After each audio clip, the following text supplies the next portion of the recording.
The Transport and Mining Ministry loaded the bus, started its engine, and rolled out its plans for 2018 and worked assiduously towards achieving them.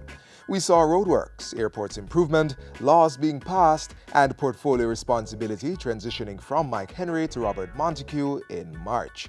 We're one more year ahead, but now, a look back at the one that was.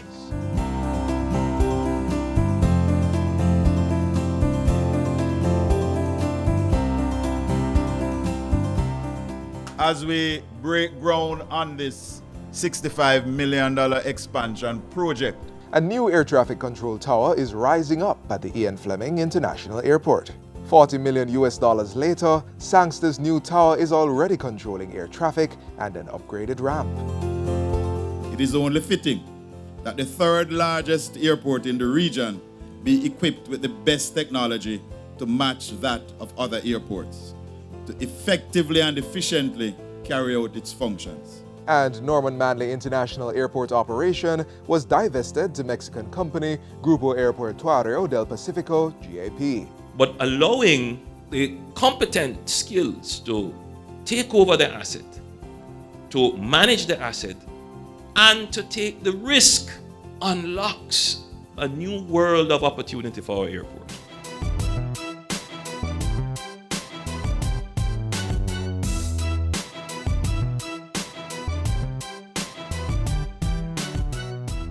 The country witnessed the most road developments that it has ever had within a single year under the Major Infrastructure Development Program. Approximately $4.8 billion is being spent. So we're not only reconstructing the roadway, we're also doing significant drainage improvement, sewer improvement, and water pipe improvement, which involves heavy excavation.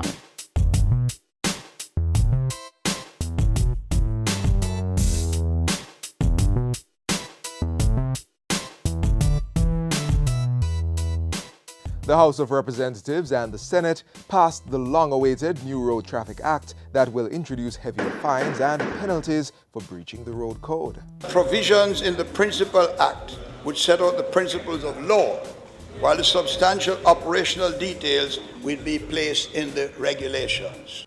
Parliament's lower house also passed the Ballast Water Management Bill to protect the island's aquatic environment. Mr. Speaker, Jamaica gets approximately 2,400 ship calls per year, and that is increasing. And each time a ship comes, you're at risk of being contaminated.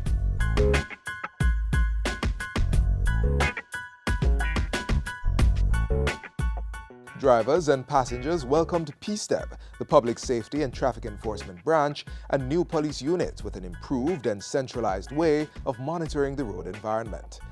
Staff buses were given to the Transport Authority in the Kingston and Montego Bay region, and an upgraded transport center opened. Clarkstown Transportation Center will serve as a hub that will connect people to Falmouth, Brownstown, Albertown, Duncans, among other major towns.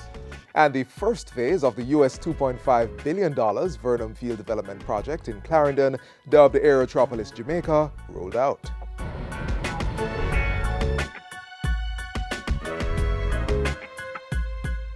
The first cargo of alumina produced by the Alpart refinery in St. Elizabeth under its new Chinese owners GISCO left the island for China. And what we are witnessing today is a prelude to a scale of investment never before seen in this industry.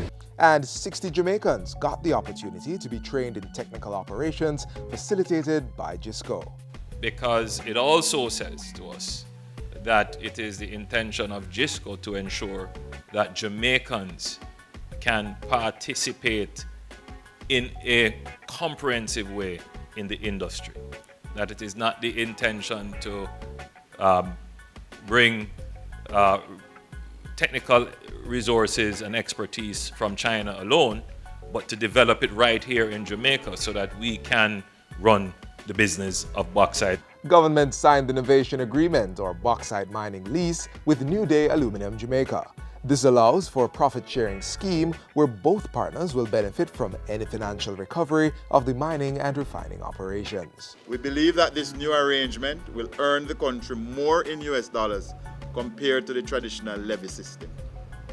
Under the agreement, the government will earn 17.33% earnings before interest, taxes, depreciation, or amortization.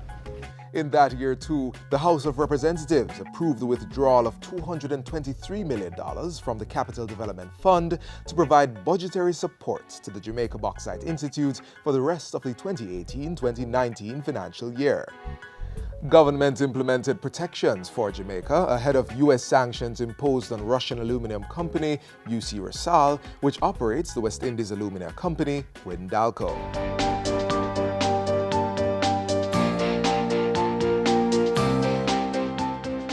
And those were just some of the accomplishments in 2018.